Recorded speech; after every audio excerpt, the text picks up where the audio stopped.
Good afternoon, everyone. Good afternoon. Welcome again to our family meeting. This is a family meeting that's dealing with recovery support. My name is Craig, and yes, glad to be with you today. And so today we're going to be sharing an article from experiencerecovery.com. You can go online, retrieve this article.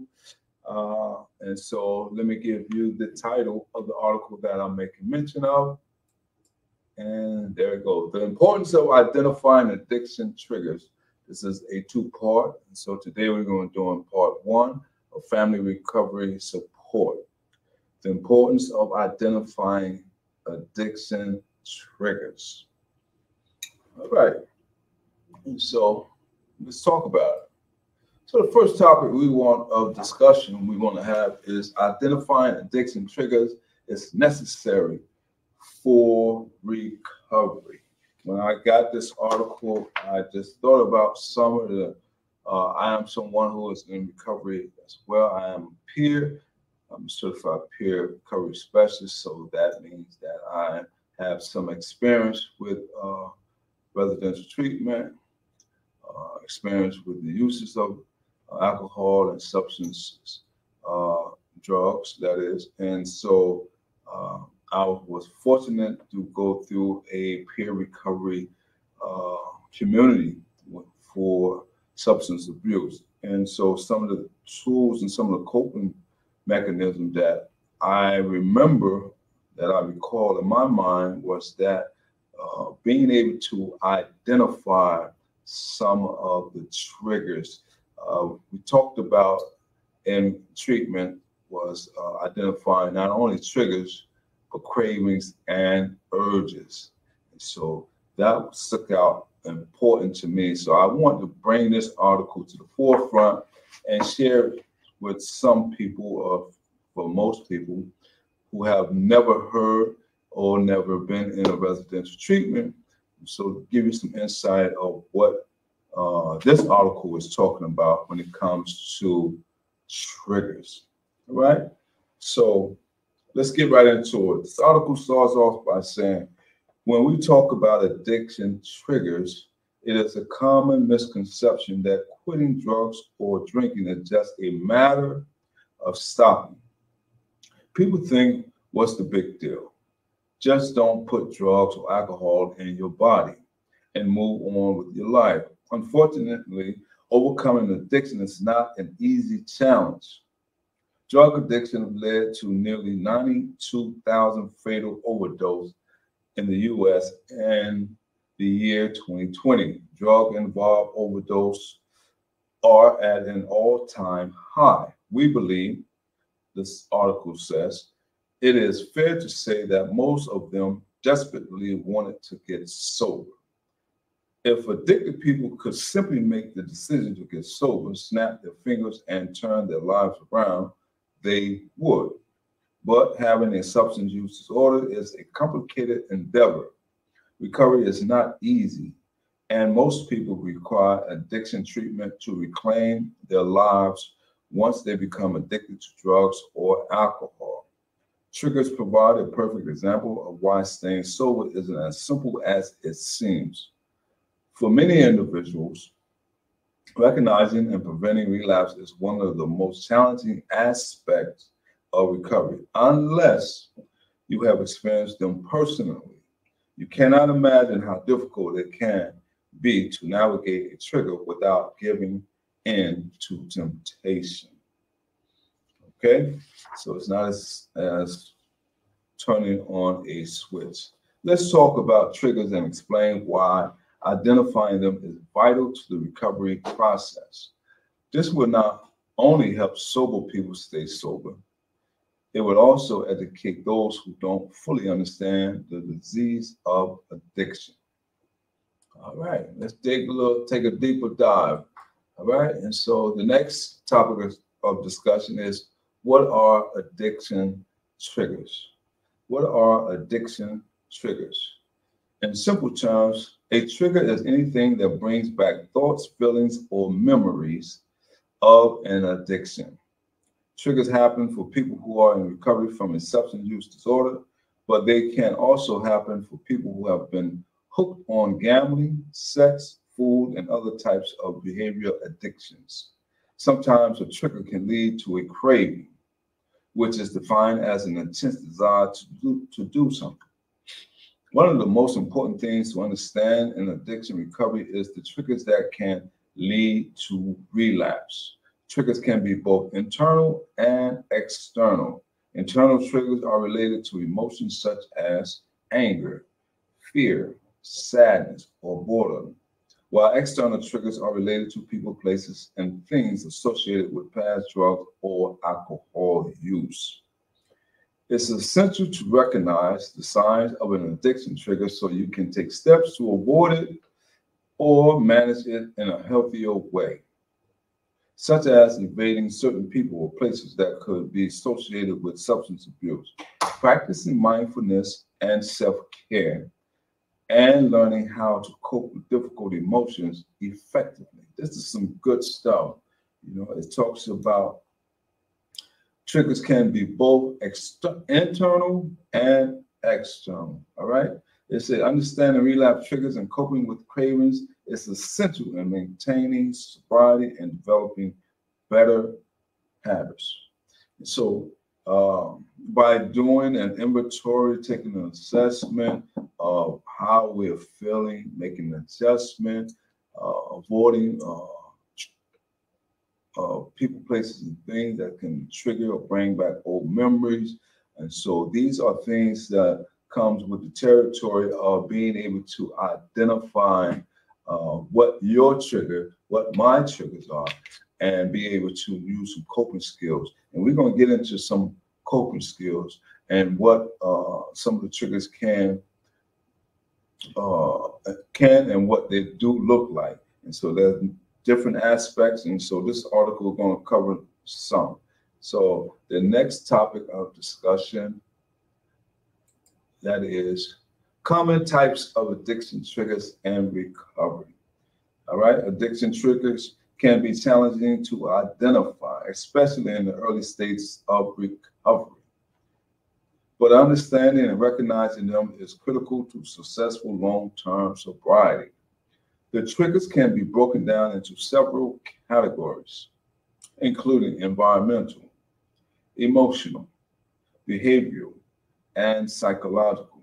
By knowing what common addiction triggers exist, you can better manage them and take steps to avoid relapse.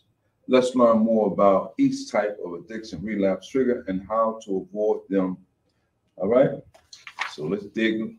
We're gonna keep digging until we find and be able to identify what are some of the triggers that this article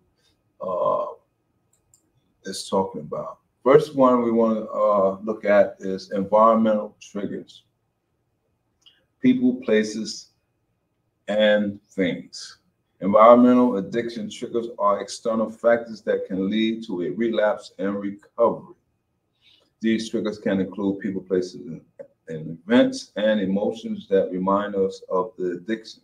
Some of the most common examples of environmental triggers include: number one, being in a specific location, for example, bars, neighborhoods associated with past use. Two, spending time with people who actively use drugs or alcohol. Three, experiencing financial problems or stress from work or academy. Four, experiencing conflicts such as romantic breakups and divorce. Five, emotional occasions such as vacations, anniversaries, celebrations, and holidays. And six, seeing substance-related marketing on social media, movies, or TV shows. All right, and these are environmental triggers. All right, that if we're not aware of, they can be subliminally implied or can be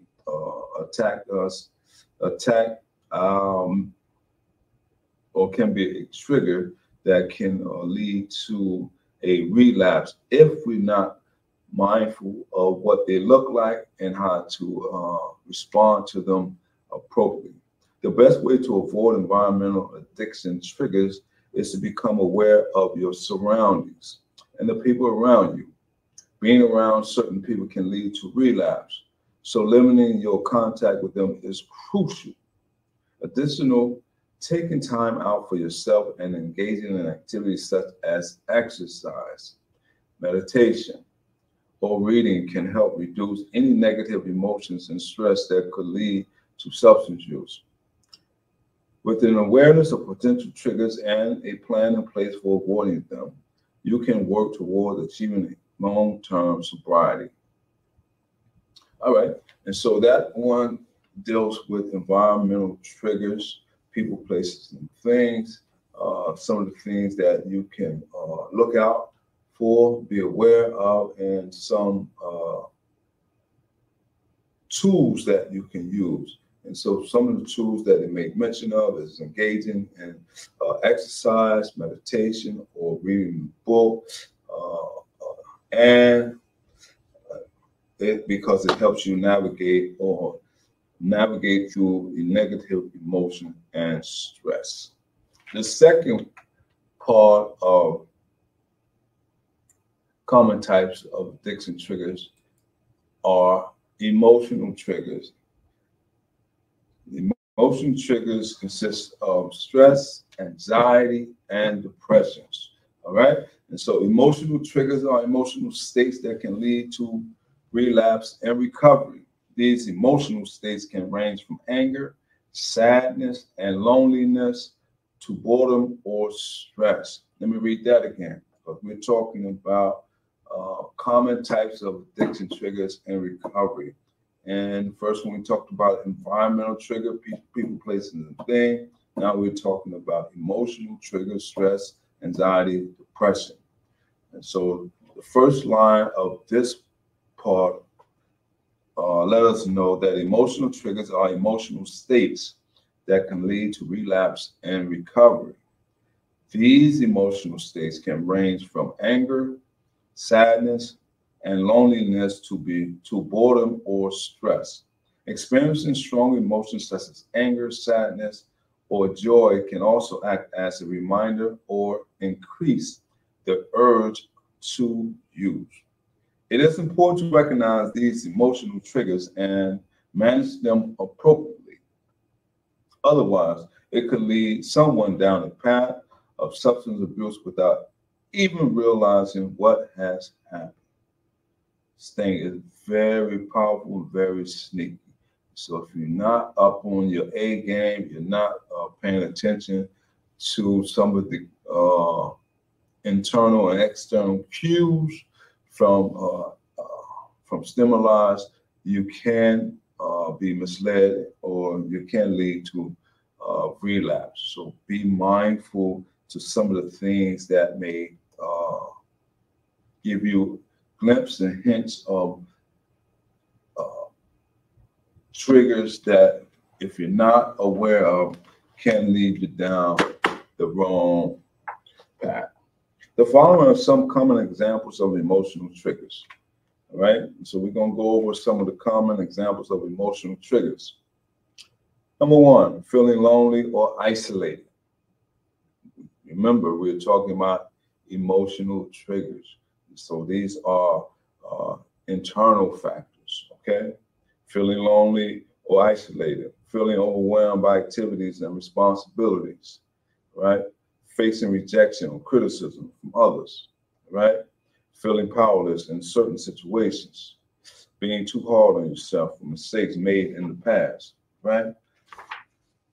Reduced self-esteem due to the unrealistic portrayal of real life or on social media. Now, this is something a lot of people, I believe, are faced with when it comes to reduced self-esteem due to the unrealistic portrayal of real life on social media, right? So if you're a big fan of social media, if you can't distinguish or make the distinction from what is real and unrealistic, take some time and have a critical thinking process within yourself, and make the decision and process and use the appropriate choice in what path you want to take. A lot of times our perception is very key to how we behave. So it's one of the determining factors of how we perceive and activating event, and how we believe it. Once we perceive it, then we begin to believe. We have a belief system, and that belief system will give us the final outcome of how we behave or respond to that belief.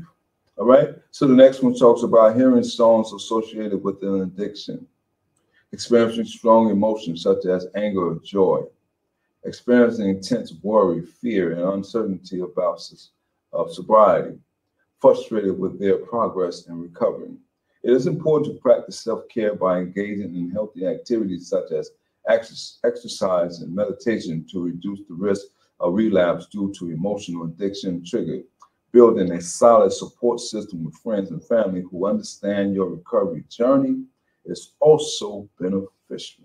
So surround yourself with positive people, whether it's families and friends, who will have your back when it comes, especially when they know that you come from a past lifestyle that dealt with alcohol or drug abuse. And so if you put people in place or surround yourself with people who has a positive perspective on life and who are your biggest fan or encourager, cling on to them.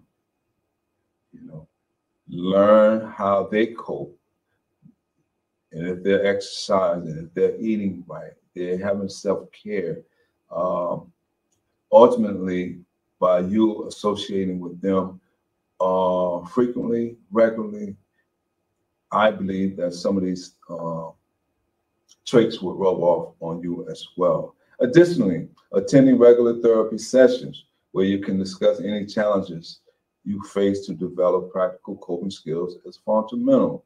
All right. And so always a professional person who you can vent or who you can share, someone you can confide in, accountability partner.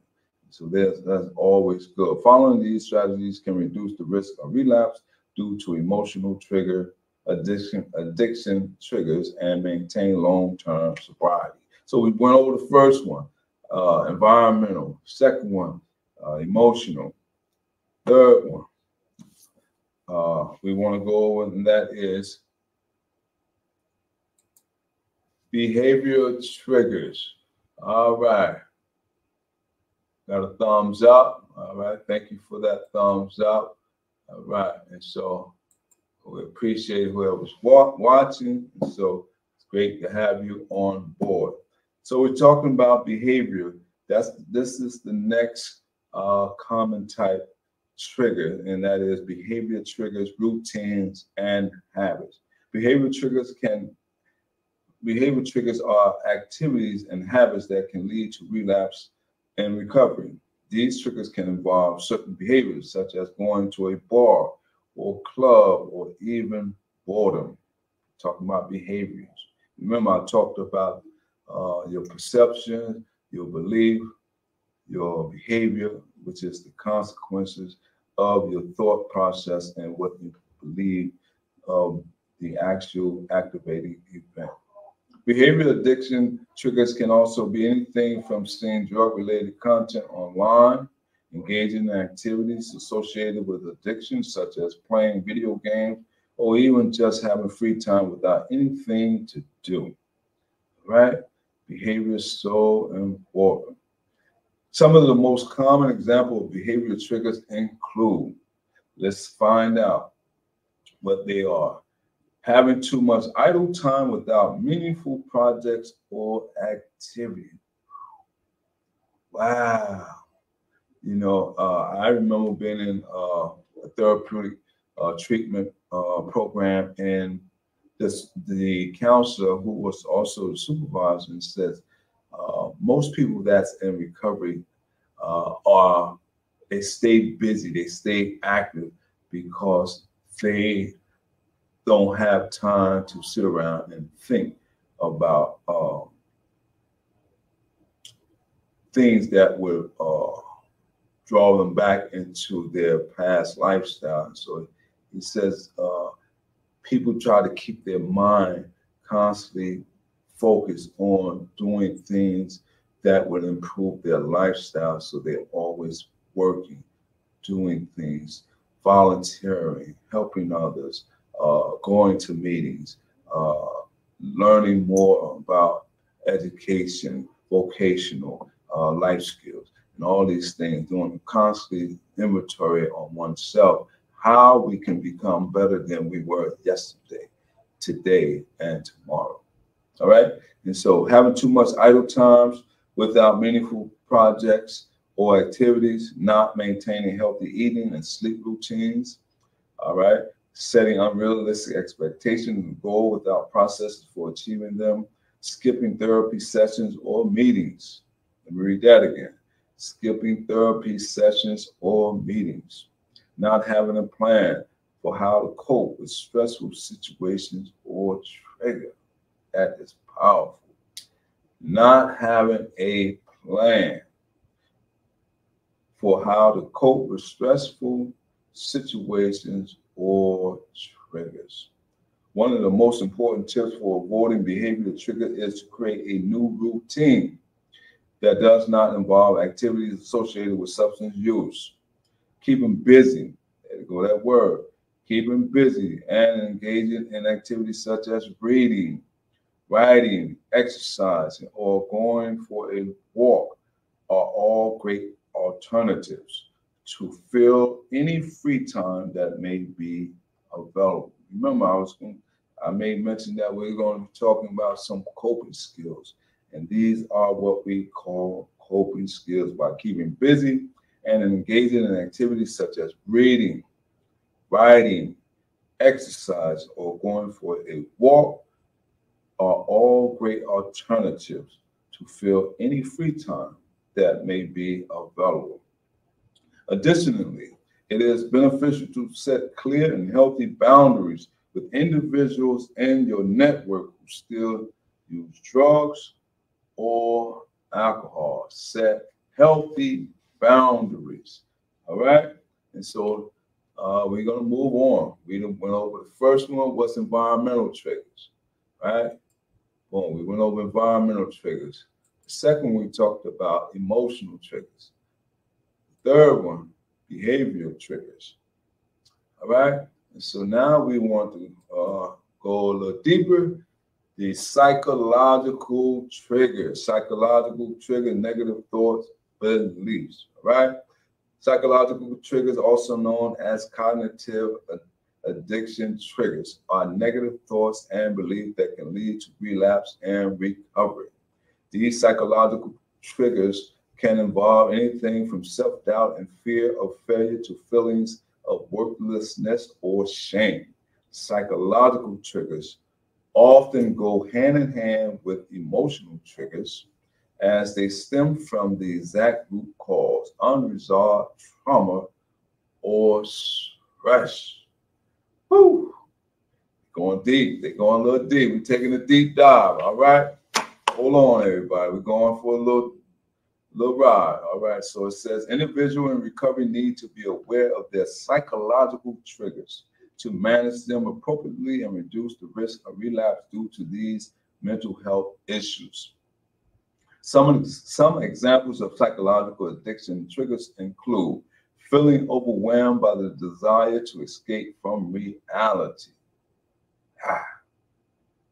You know, I was told when I used to try to escape what we call escapism or escape from reality by going on a trip or going on by using drugs, cut it short, is that once the drug wear off, problems, situations, whatever you're facing are still going to be there if they don't get resolved with a clear mind.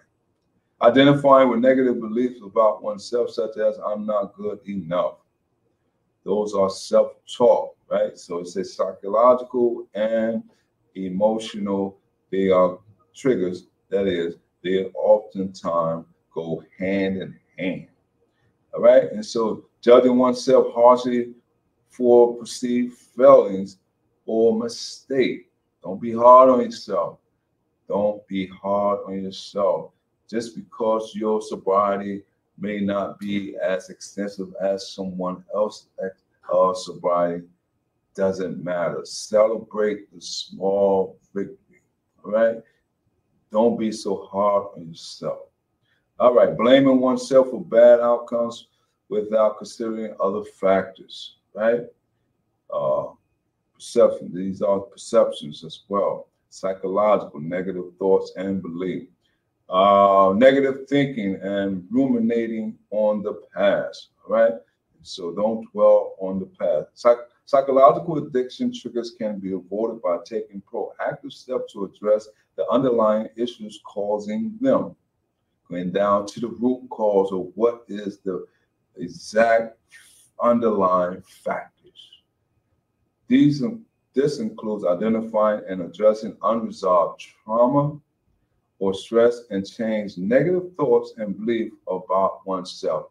When I was in, so I'm gonna share as I'm be reading because it helps me to reflect upon some of the coping skills that I learned. And one of the things we used to call that we use or exercise that we use, and that is positive reinforcement.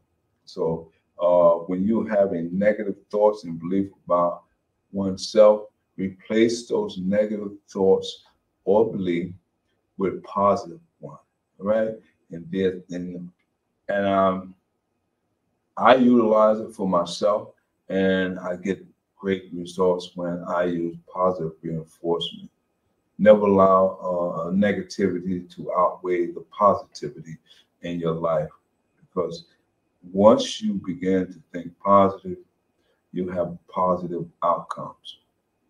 Just give it a try and comment. Let me know if you ever use it, and if it works, keep using it.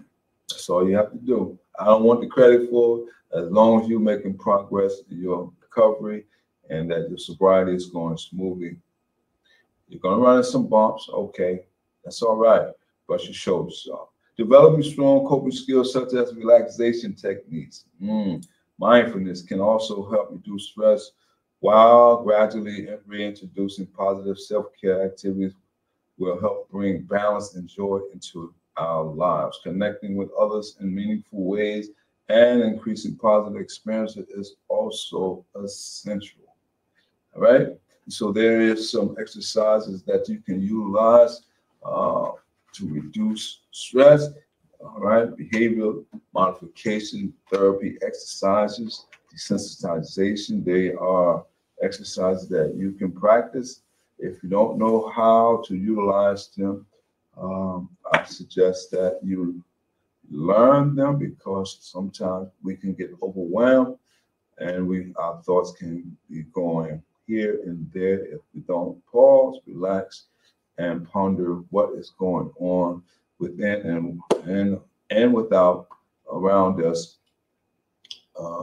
We can, once we utilize some type of behavior exercises, modification exercise, they are great tools that you can use to get you back centered in how you're feeling and how you're going to respond to a given situation. All right. Next, we want to talk about, and this is the last part of our part one section. So hopefully in the future we will go over part two.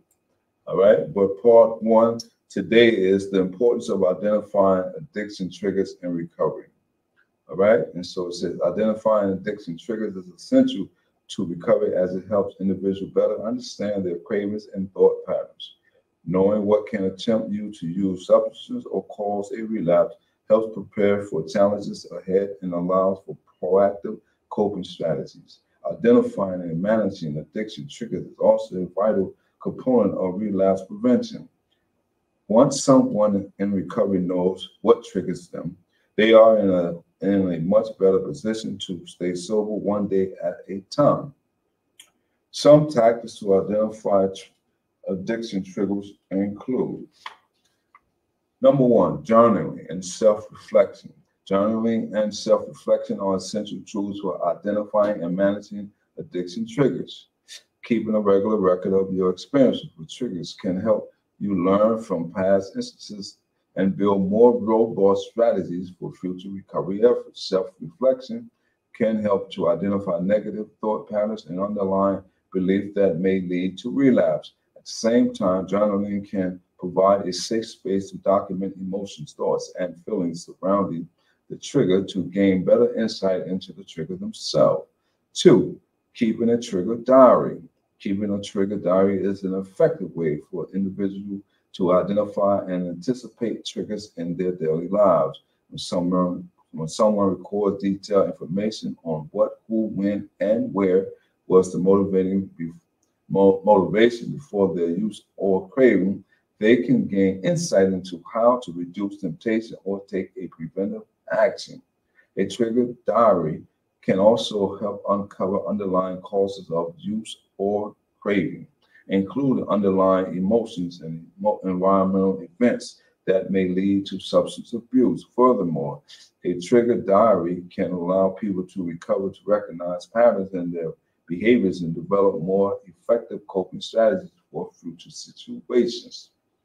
Three, identifying high-risk situations. Identifying high-risk situations is essential in recognizing potential triggers and taking preemptive action. High-risk situations can include places, people, and events that have previously resulted in substance abuse. For an example, certain social gatherings in the past may have been associated with drinking. So by avoiding such circumstances, a person can prevent exposure to their addiction trigger. By becoming aware of the environment or people that increase the risk of using or craving, a person can create boundaries to reduce temptation. Taking the time to identify and recognize high-risk situations can help individuals stay safer on their road to recovery.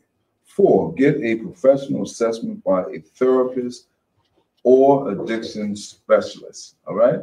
And that is a professional assessment or counseling by a therapist or addiction specialist is important in understanding addiction triggers.